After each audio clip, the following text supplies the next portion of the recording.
கிறிஸ்துவுக்குள் மிகவும் பிரியமான வேத ஆராய்ச்சி நேயர்களை இயேசு கிறிஸ்துவின் இன்ப நாமத்தினாலே வாழ்த்தி வரவேற்கிறோம். கடந்த நிகழ்ச்சியிலே நாம் 80ஆம் சங்கீதம் 1ஆம் வசனம் முதல் 83ஆம் சங்கீதம் 8ஆம் வசனங்கள் வரை கற்றுக்கொண்டோம். அந்த பாடத்திலே எகிப்தின் அடிமைத்தனத்திலிருந்து தேவனே இஸ்ரவேல் ஜனங்களை வெளியே கொண்டு வந்தார். பாலஸ்தீன தேசத்தில் இருந்த மற்ற ஜனங்களை துரத்திவிட்டு இஸ்ரவேல் ஜனங்களை அங்கே குடியேற்றினார். தேவனை ஆராதிக்க இஸ்ரவேலர்கள் அங்கே ஒரு ஆலயத்தை கட்டினார்கள். பின்னர் அவர்களுடைய ஆலயம் இடிக்கப்படும் என்றும் அவர்கள் அந்த தேசத்தை விட்டு வெளியேற்றப்படுவார்கள் என்றும் கற்றுக்கொண்டோம். மேலும் இஸ்ரவேலர்கள் தங்களுக்கு விரோதமாக வருகிறவர்களுக்கு எதிராக கர்த்தர் செயல்பட வேண்டும் என்று தேவனிடம் வேண்டிக் கொண்ட ஜெபத்தை கற்றுக்கொண்டோம். இன்று நாம் 83ஆம் சங்கீதம் 9ஆம் வசனம் முதல் 86ஆம் சங்கீதம் 17ஆம் வசனங்கள் வரை கற்றுக்கொள்ள இருக்கிறோம். இந்த பாடத்திலே நமக்கு விரோதமாய் இன்றைக்கு வருகிறவர்களை குறித்து கர்த்தரிடத்தில் விசுவாசிகளாகிய நாம் எவ்வாறு ஜெபிக்கலாம், எவ்வாறு ஜெபிக்கக்கூடாது? தேவன் எவ்வளவு நல்லவர் என்பதை அறிந்த பலர் மனம் திரும்புகிறது இல்லை. ஏன்? எங்கே சென்றால் நீங்கள் ஆண்டவருக்குள் வளர முடியும், ஆசீர்வதிக்கப்பட முடியும்? ஆழமாக கற்றுக்கொள்ள தொடர்ந்து எங்களுடன் இணைந்திருங்கள். பிரியமான வேதாராய்ச்சி நேயர்களே, கடந்த நிகழ்ச்சியிலே நாம் இறுதியாக 83ஆம் சங்கீதத்தை சிந்தித்துக் கொண்டிருந்தோம். வரும் நாட்களிலே எப்படி முற்காலத்தைப் போல இஸ்ரவேல் ஜனங்களை சுற்றி இருக்கிற பலர் ஒன்று கூடி அவர்களுக்கு எதிராக வருவார்கள் என்று சிந்தித்தோம். தொடர்ந்து வருகிற வசனங்களிலே தங்களுக்கு விரோதமாக வருகிறவர்களுக்கு எதிராக கர்த்தர் செயல்பட வேண்டும் என்று இஸ்ரவேல் வேண்டிக் கொள்ளும் ஜெபத்தை கவனிக்கிறோம். வாசிக்கிறேன். சங்கீதம் 83 9ஆம் 10ஆம் வசனங்கள். மீதியானியருக்கு செய்தது போலவும் கீசோன் என்னும் ஆற்றண்டை எந்தோரிலே அழிக்கப்பட்டு நிலத்துக்கு எருவாய் போன சிசரா யாபீன் என்பவர்களுக்கு செய்தது போலவும் அவர்களுக்கு செய்யும். இந்த ராஜ்யங்களெல்லாம் கர்த்தர் எப்படி நியாயம் தீர்த்தார் என்று நியாயாதிபதிகளின் புத்தகத்திலே நாம் படிக்கலாம். அவ்விதமாய் தேவன் எதிர்காலத்திலே நியாயம் தீர்க்கப் போவதில்லை என்று சிலர் சொல்வார்கள். இல்லை பிரியமானவர்களே, கர்த்தர் மாறாதவர். கடந்த காலத்தில் என்ன செய்தாரோ அதே காரியத்தை தான் எதிர்காலத்திலும் அவர் செய்வார். மற்றும் ஒரு காரியத்தை இங்கே நான் ஞாபகப்படுத்த விரும்புகிறேன். நமக்கு விரோதமாய் இன்றைக்கு வருகிறவர்களை குறித்து இப்பொழுது விசுவாசிகளாக நாம் இவ்வாறு ஜெபிக்க தேவையில்லை. நம்முடைய பகைஞருக்காக தேவன் அவர்களை பழிவாங்க வேண்டும் என்று ஜெபிக்காமல் அவர்கள் ஆண்டவராய் இயேசு கிறிஸ்துவை தங்கள் சொந்த இரட்சகராக ஏற்றுக்கொள்ள வேண்டும், உண்மையாகவே தங்களுடைய வாழ்க்கையிலே கடவுளை அவர்கள் கண்டுகொள்ள வேண்டும், அவர்கள் தேவன் பக்கமாக திரும்ப வேண்டும் என்று ஜெபிக்க வேண்டும். ஆனால் இஸ்ரவேல் அவர்களுக்கு எதிராக வருகிறவர்களை குறித்து ஜெபிக்கும் பொழுது இவ்வாறு ஜெபிக்கிறார்கள். சங்கீதம் 83:13. என் தேவனே அவர்களை சுழல் காற்றின் பொழுதிக்கும் காற்று முகத்தில் பறக்கும் துரும்புக்கும் சமமாக்கும். ஆண்டவரே, அவர்கள் தூள் தூளாக பல திசைகளிலே பறந்து போய் விடும்படியாக அவர்களை நீர் நொறுக்கி போடும் என்கிறார்கள். வசனம் 14. நெருப்பு காட்டை கொளுத்துவது போலவும் அக்கினி ஜுவாலைகள் மலைகளை எரிப்பது போலவும். காட்டை கொளுத்தும் நெருப்பு தொடர்ந்து காட்டிலே பரவிக்கொண்டே போகிறது. அதுபோலவே தேவன் அவர்களை தொடர வேண்டும் என்கிறார்கள். வசனம் 18. அவர்கள் என்றைக்கும் வெட்கி கலங்கி நாணமடைந்து அழிந்து போவார்களாக. தேவன் தேவனாயிருக்கிறார் என்பதை அவருடைய நியாய தீர்ப்பிலேதான் இந்த உலகம் புரிந்து கொள்ளப் போகிறது. தேவன் நல்லவர் என்பதை உணர்கிற மக்கள் மனம் திரும்புதலுக்கு நேராக வழிநடத்தப்பட வேண்டும். ஆனால் அவர் எவ்வளவு நல்லவர் என்பதை அறிந்த பலரும் மனம் திரும்புகிறதில்லை. தேவனை குறித்த உணர்வுள்ளவர்களாக மனிதர்கள் இருப்பார்கள் என்றால் அவருடைய பிரசன்னத்திற்குள்ளேதான் அது அவர்களை வழிநடத்தும். ஆனால் இன்று ஜனங்கள் தேவனை விட்டு தூரமாய் போய்க் கொண்டிருக்கிறார்கள். தனி மனிதனுடைய வாழ்க்கையிலோ ஒரு குடும்பத்திலோ ஒரு தேசத்திலோ தேவை நிறைந்தவர்களாய் இருக்கும் பொழுது தேவனை சார்ந்து கொள்கிறார்கள். திருப்தியாகும் பொழுது தேவனை மறந்து போய்விடுகிறார்கள். இப்பொழுது நாம் 84ஆம் சங்கீதத்திற்குள்ளே கடந்து செல்வோம். சங்கீதத்தின் இந்த பகுதி லேவியராமத்திற்கு ஒத்திருக்கிறது என்று கூறினேன். இந்த சங்கீதம் மிக அதிகமாய் அவ்வாறு இருக்கிறது. இந்த சங்கீதமானது கோராகின் புத்திரருக்காக எழுதப்பட்ட சங்கீதம். கோராகின் புத்திரர் ஆசரிப்பு கூடாரத்திலே பணி செய்தார்கள். பின்னர் தேவாலயத்திலேயும் பணி செய்தார்கள். இந்த குடும்பத்தை குறித்த பின்னணியத்தை நாம் பார்க்க வேண்டுமென்றால் 1 நாளாமும் 26ஆம் அதிகாரத்திற்கு செல்ல வேண்டும். வாசிக்கிறேன். 1 நாளாமும் 26ஆம் அதிகாரம் 1ஆம் வசனம். வாசல் காக்கிறவர்களின் வகுப்புகளாவன. கோராகியர் சந்ததியான ஆசாபின் புத்திரரிலே கோரேயின் குமாரன் மெஷலேமியா என்பவன். தொடர்ந்து அந்த குடும்பத்தை குறித்த பெரிய ஒரு அட்டவணையை நாம் பார்க்கிறோம். அது மட்டுமல்ல, கோராகு மோசேக்கு விரோதமாக ஒரு கலகத்தை எழுப்பி அதனால் நியாயம் தீர்க்கப்பட்டான். ஆனால் கடவுளுடைய கிருபையினாலே அவனுடைய சந்ததியார் தொடர்ந்து ஆசரிப்பு கூடாரத்திலே பணிவிடை செய்கிறவர்களாய் இருந்தார்கள். 1 நாளாகமம் 26ஆம் அதிகாரம் 12-13 வசனங்களை கவனியுங்கள். காவல்காரரான தலைவரின் கீழ் தங்கள் சகோதரர் கொத்த முறையாய் கர்த்தருடைய ஆலயத்தில் வாசல் காக்கிறவர்களாய் சேவிக்க இவர்கள் வகுக்கப்பட்டு தங்கள் பிதாக்களின் குடும்பத்தாராகிய சிறியவர்களும் பெரியவர்களுமாய் இன்ன வாசலுக்கு இன்னார் என்று சீட்டு போட்டு கொண்டார்கள். யார் யார் எந்தெந்த இடங்களிலே பணி செய்ய வேண்டும் என்று சீட்டு போட்டார்கள். திடகாத்திரமான லேவியர் ஆசரிப்பு கூடாரத்தை காத்து வந்தார்கள். பின்னான காலங்களிலே தேவாலயத்திற்குள்ளே நுழையும் ஒவ்வொரு வாசலுக்கும் காவலாய் இருந்தார்கள். எனவே இந்த சங்கீதத்திலே ஆசரிப்பு கூடாரமும் தேவாலயமும் முக்கியமான இடத்தை வகிக்கிறது. பாருங்கள், சங்கீதம் 84 முதல் 2 வசனங்கள். சேனைகளின் கர்த்தாவே, உமது வாசஸ்தலங்கள் எவ்வளவு இன்பமானவைகள்! என் ஆத்துமா கர்த்தருடைய ஆலய பிரகாரங்களின் மேல் வாஞ்சையும் தவனமுமாயிருக்கிறது. என் இருதயமும் என் மாம்சமும் ஜீவனுள்ள தேவனை நோக்கி கெம்பீர சத்தமிடுகிறது. இதுதான் என்னுடைய இருதய சத்தமும் என்று உங்களால் கூற முடியுமா? தேவனுடைய பிள்ளைகளோடு கூட ஒன்று கூடுவதை குறித்து உங்களுக்கு மகிழ்ச்சி உண்டா? இன்றைக்கு பல திருச்சபைகளிலே ஒரு திருச்சபையில் இருக்க வேண்டிய அளவு ஐக்கியம் மக்களுக்குள்ளே இல்லை. ஆராதனை வேளையிலே தங்களுக்கு அருகிலிருந்து தேவனை ஆராதிப்பது யார் என்று கூட அறியாதவர்களாய் ஆராதனைக்கு சென்று வருகிறவர்கள் உண்டு. என்றாலும் நாம் உண்மையான கிறிஸ்தவ ஐக்கியத்தை அனுபவிக்க வேண்டிய இடம் திருச்சபையே. கர்த்தருடைய வார்த்தைக்கு முக்கியத்துவம் கொடுக்க வேண்டிய திருச்சபையிலே நீங்கள் பங்கு பெற்று சக விசுவாசிகளோடும் ஐக்கியம் கொள்ள வேண்டியது அவசியமானது. அங்கேதான் நீங்கள் ஆண்டவருக்குள்ளே வளர முடியும், ஆசீர்வதிக்கப்பட முடியும். கோராகின் புத்திரர் கூடாரத்திலே பணி செய்தார்கள். பின்னான காலங்களிலே தேவனுடைய ஆலயத்திலேயும் பணிவிடை செய்தார்கள். சங்கீதம் 84:3 என் ராஜாவும் என் தேவனுமாகிய சேனைகளின் கர்த்தாவே, உம்முடைய பீடங்கள் அண்டையில் அடைக்கலான் குருவிக்கு வீடும் தகைவலான் குருவிக்கு தன் குஞ்சுகளை வைக்கும் கூடும் கிடைத்ததே. இன்றைக்கும் பல தேவாலயங்களிலே இப்படி அடைக்கலான் குருவிகள் ஆலயத்திலே வாழுகிறதை நாம் பார்க்கிறோம். இந்த சங்கீத ஆக்கியோனும் தேவாலயத்திலே மேலே எட்டி பார்த்து அந்த குருவிகளை பார்த்து தானும் அவ்வாறு இருக்க வாஞ்சிக்கிறார். இயேசு கிறிஸ்துவும் இந்த அடைக்கலான் குருவிகளை குறித்து பேசியிருக்கிறார். அதன் விலை அதிகமான ஒன்றும் அல்ல. எப்பொழுதும் அது சத்தமிட்டு கொண்டே இருப்பதனாலே, இடங்களை அழுக்காக்கி கொண்டே இருப்பதனாலே அதை அகற்றிவிடவே நம்மிலே பலர் விரும்புகிறோம். இயேசு என்ன சொன்னார் தெரியுமா? மத்தேயு 10ஆம் அதிகாரம் 29ஆம் வசனம். 1 காசுக்கு 2 அடைக்கலான் குருவிகளை விற்கிறார்கள் அல்லவா? ஆயினும் உங்கள் பிதாவின் சித்தமில்லாமல் அவைகளில் ஒன்றாகிலும் தரையிலே விழாது. அடைக்கலான் குருவியை குறித்து தேவன் அவ்வளவு அக்கறை உள்ளவராய் இருப்பார் என்றால், உங்களையும் என்னையும் குறித்தும் அவர் எவ்வளவு அக்கறை உள்ளவராய் இருக்கிறார் என்பதை எண்ணி பார்க்க முடிகிறதா? சங்கீதம் 84:9 பாருங்கள். எங்கள் கேடகமாகிய தேவனே, கண்ணோக்கமாயிரும், நீர் அபிஷேகம் பண்ணினவரின் முகத்தை பாரும். தேவனை எங்கள் கேடகமாகிய தேவன் என்று அழைக்கிறார். ஆம் பிரியமானவர்களே, தேவனே நம்முடைய வாழ்க்கையிலேயும் கேடகமாயிருக்கிறார். அபிஷேகம் பண்ணினவர் என்று சொல்லும் பொழுது அது மேசியாவாகிய இயேசு கிறிஸ்துவை குறிக்கிறது. மேசியா தேவனுடைய முகத்தை இந்த பூமியிலே வெளிப்படுத்தி இருக்கிறார். லேவியராமத்தில் நாம் பார்ப்பது போல தேவனுடைய ஆலயம் இஸ்ரவேல் ஜனங்களின் வாழ்க்கையின் மையத்தில் இருந்தது.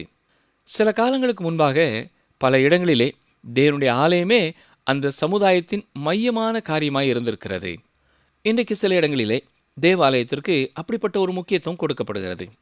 சமுதாய வாழ்க்கையின் மையம் திருச்சபையின் வாழ்க்கையாக இருக்கும் என்றால் அது ஆசீர்வதிக்கப்பட்ட ஒரு சமுதாயம். சங்கீதம் 84:10 1000 நாளை பார்க்கிலும் உமது பிரகாரங்களில் செல்லும் ஒரே நாள் நல்லது. ஆகாமிய கூடாரங்களில் வாசமாயிருப்பதை பார்க்கிலும் என் தேவனுடைய ஆலயத்தின் வாசற்படியில் காத்திருப்பதையே தெரிந்து கொள்ளுவேன். ஏற்கனவே நான் கூறினேன், இது கோராகின் புத்திரருக்குரிய பாடல். அவருடைய பணி கர்த்தருடைய ஆலய வாசலை காப்பது. அப்படியென்றால் இந்த வசனத்தின் பொருள் என்ன?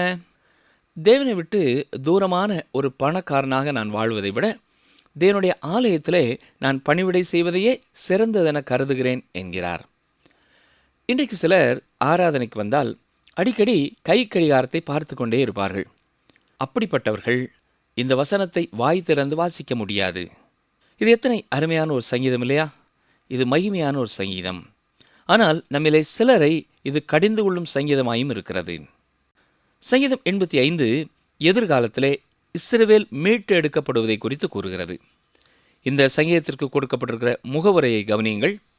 கோராகின் புத்திரரில் உள்ள ராகத் தலைவனுக்கு ஒப்புவிக்கப்பட்ட சங்கீதம். வேதத்தை குறித்து குறைவாக பேசும் சிலர் இந்த சங்கீதம் எஸ்ரா நெகேமியாவோடு கூட ஜனங்கள் சிறையிருப்பிலிருந்து தங்கள் தேசத்திற்கு திரும்பிச் சென்ற சம்பவத்தோடு ஒப்பிடுகிறார்கள். ஆனால் இந்த சங்கீதம் அது தொடர்பானதல்ல. ஏற்கனவே நான் கூறியிருக்கிறது போல எல்லா சங்கீதங்களும் தொடர்ச்சியாக எதிர்கால சரித்திரத்தை கூறுகிறதா இருக்கிறது. இந்த சங்கீதமும் எதிர்காலத்தை நோக்கி பார்க்கிறது.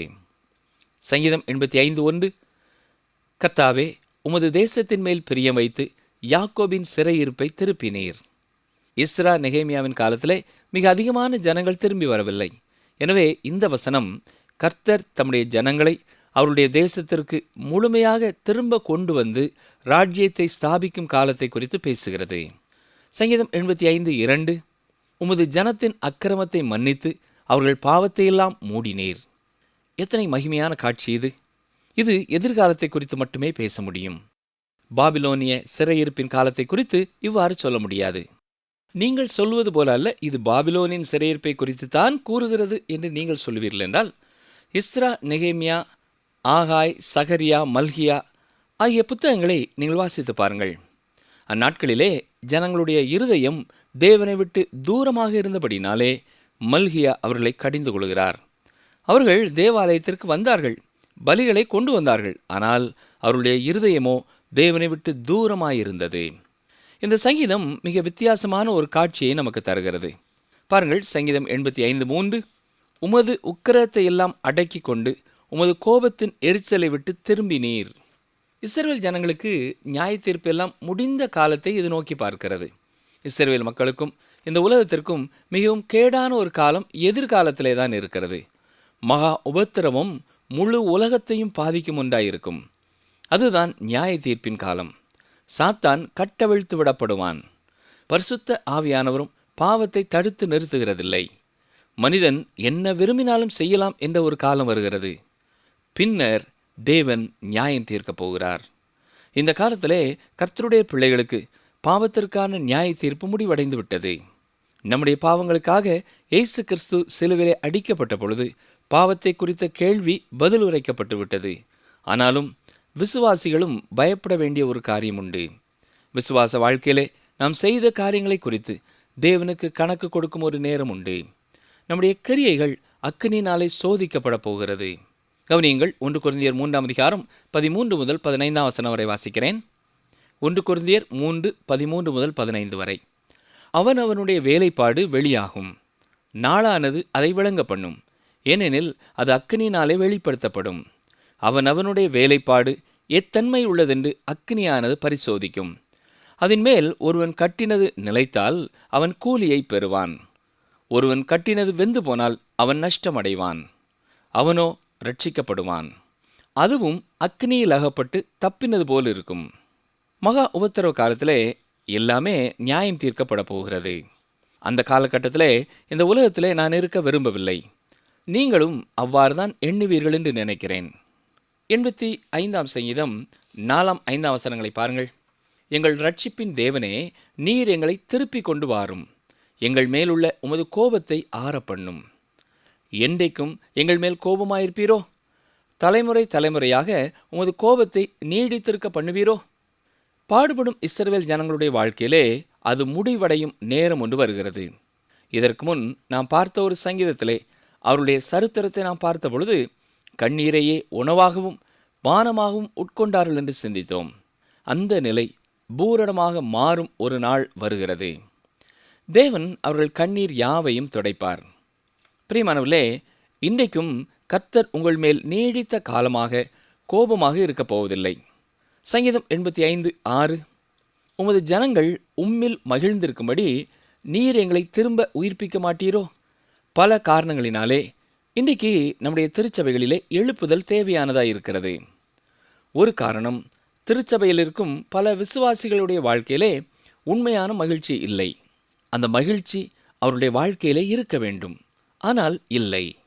சங்கீதம் 85:7, கர்த்தாவே, உமது கிருபையை எங்களுக்கு காண்பித்து உமது இரட்சிப்பை எங்களுக்கு அருளி செய்யும். தேவன் தீமையை வெறுக்கிறார். அதை அவர் நியாயம் தீர்ப்பார்.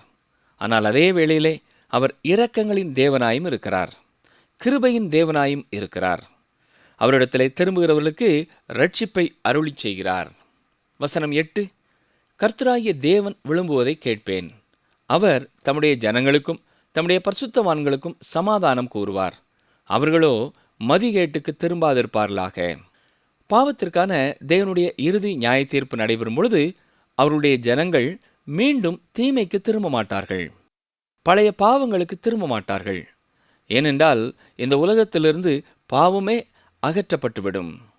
சங்கீதம் 85:9, நம்முடைய தேசத்தில் மகிமை வாசமாயிருக்கும்படி அவருடைய இரட்சிப்பு அவருக்கு பயந்தவர்களுக்கு சமீபமாயிருக்கிறது. இன்று இஸ்ரவேலிலே மகிமை இல்லை. இன்று இஸ்ரவேல் சென்று திரும்புகிறவர்களும் இதற்கு சாட்சியாயிருக்கிறார்கள். குறிப்பிடத்தக்க மற்றும் ஒரு வசனத்தை பாருங்கள். சங்கீதம் 85:10, கிருபையும் சத்தியமும் ஒன்றை ஒன்று சந்திக்கும், நீதியும் சமாதானமும் ஒன்றை ஒன்று முத்தம் செய்யும். பிரியமானவர்களே, நம்முடைய காலத்திலே கிருபையும் சத்தியமும் ஒன்றை ஒன்று சந்திக்கவில்லை. நீதியும் சமாதானமும் ஒன்றை ஒன்று சந்தித்து கொள்ளவில்லை. இங்கே அவை ஒன்றை ஒன்று முத்தம் செய்யும் என்று சொல்லப்பட்டிருக்கிறது. ஆனால் அவை ஒன்றோடொன்று பேசும் நிலையில் கூட இன்று இல்லை. இந்த உலகத்திலே சமாதானம் இல்லாமல் இருப்பதற்கு ஒரு முக்கியமான காரணம், உலகத்திலே நீதி இல்லை. நீதி இந்த பூமியிலே இருக்கும் பொழுதுதான் சமாதானம் இருக்க முடியும். இது எத்தனை ஒரு அற்புதமான வசனம் இல்லையா? சங்கீதம் 85:13, நீதி அவருக்கு முன்பாக சென்று அவருடைய அடிச்சுவடுகளின் வழியிலே நம்மை நிறுத்தும். இயேசு கிறிஸ்து ஆளுகை செய்யும் பொழுது அவர் நீதியோடும் நியாயத்தோடும் ஆட்சி செய்வார். தொடர்ந்து 86ஆம் சங்கீதத்தையும் சிந்திப்போம். வரப்போகிற தேவனுடைய ராஜ்யத்தை குறித்து தாவீது ஜெபிக்கிறார். தாவீது எழுதிய மற்றும் ஒரு சங்கீதத்திற்கு வருகிறோம். இது குறிப்பிடத்தக்க ஒரு சங்கீதம். ஏனென்றால் தேவனுக்குள்ள மற்றும் ஒரு பெயரை இது நமக்கு கற்றுத்தருகிறது. கடந்த சங்கீதங்களிலே நாம் படித்த பொழுது தேவனை ஏலோகிம் என்று பார்த்தோம். இது சிருஷ்டிப்பின் தேவனை குறித்து பேசுகிறது. ஏகோவா என்னும் பெயரை நாம் சிந்தித்தோம். இது இரட்சகராகிய தேவனை குறித்து பேசியது. இந்த சங்கீதத்திலே தேவனுக்கு மற்றும் ஒரு பெயர் 7 முறை சொல்லப்பட்டிருக்கிறது. அதுதான் அதோனாய். ஒரு பாரம்பரியமான யூதன் ஏகோவா என்பதற்கு பதிலாக பயன்படுத்திய வார்த்தைதான் அதோனாய். ஒரு வைதீகமான யூதன் பழைய ஏற்பாட்டு புத்தகத்தை வாசிக்கும் பொழுது யாவே என்று சொல்லப்பட்டிருக்கிற இடத்திலே அதை அவன் உச்சரிக்கிறதில்லை. அது பரிசுத்தமான வார்த்தை, தன்னுடைய வாயினாலே உச்சரிக்கக்கூடாது என்று எண்ணினான். எனவே அதற்கு பதிலாக அதோனாய் என்ற வார்த்தையை பயன்படுத்தினான். அதோனாய் என்ற வார்த்தை தேவனை இரட்சகராய் கூறுகிறது. பரிசுத்தமுள்ள தேவன் தம்முடைய கிருபையை நமக்கும் கொடுக்கக்கூடியவராயிருக்கிறார். இந்த சங்கீதத்திலே அதோனாய் என்கிற வார்த்தை 7 முறை வருகிறதுனாலே சிலர் இதை மேசியாவின் சங்கீதம் என்றும் சொல்லுவார்கள். ஆனால் இந்த சங்கீதத்திலே நேரடியாக இயேசு கிறிஸ்துவை குறித்து எதுவும் சொல்லப்படவில்லை. இது ஒரு ஜெப சங்கீதமாய் இருக்கிறது. சங்கீதம் 86:11, கர்த்தாவே, உமது வழியை எனக்கு போதியும், நான் உமது சத்தியத்திலே நடப்பேன். நான் உமது நாமத்திற்கு பயந்திருக்கும்படி என் இருதயத்தை ஒருமுகப்படுத்தும். இந்த வசனத்தை எந்த வகையிலேயும் நாம் இயேசு கிறிஸ்துவோடு ஒப்பிட முடியாது. அவர் இவ்வாறு ஜெபிக்க தேவையில்லை. ஏனென்றால் அவர் பிதாவின் சித்தத்தை செய்வதற்காகத்தான் இந்த பூமிக்கு வந்தார். இந்த வசனம் நமக்கு மிகவும் பொருத்தமானது. நமக்குத்தான் கர்த்தர் தமது வழியை போதிக்க வேண்டும். அவருடைய சத்தியத்தை நாம் தான் அறிந்து கொள்ள வேண்டும். அவருடைய நாமத்திற்கு பயப்படும் பயம் நமக்குத்தான் தேவை. கிறிஸ்து பிதாவின் சித்தத்தை செய்ய வந்தார். அவர் அதையே செய்து முடிப்பார். பிரியமானவர்களே, தேவ மனிதர் ஒருவர் சொல்லும் பொழுது இன்றைக்கு கர்த்தருக்கு பயப்படுகிற பயம் கர்த்தருடைய ஜனங்கள் மத்தியிலேயும் மிக குறைவாக காணப்படுகிறது என்கிறார். நாம் சரியான பாதையில் இருந்தாலும் வழியில் அடிக்கடி பாதையை கடக்கும் வண்ணத்து பூச்சிகளுக்கு பின்னாலே சென்று விடுகிறோம். மிக அதிகமான ஆவிக்குரிய முன்னேற்றம் நமது வாழ்க்கையிலே இல்லை. பலமுறை இது சோதனை என்பதை அறிந்தும் அதற்கு நம்மை அர்ப்பணித்து விடுகிறோம். நம்முடைய வாழ்க்கையின் நோக்கங்களை குறித்து ஆழமாக சிந்தித்து பார்ப்போம் என்றால் தேவையில்லாத கவலைகளுக்கும் தேவையில்லாத ஓய்வுகளுக்கும் நம்மை அர்ப்பணித்து இருக்கிறோம். ஒவ்வொரு நாளும் நம்மை நாமே ஆராய்ந்து பார்க்க வேண்டியவர்களாக இருக்கிறோம்.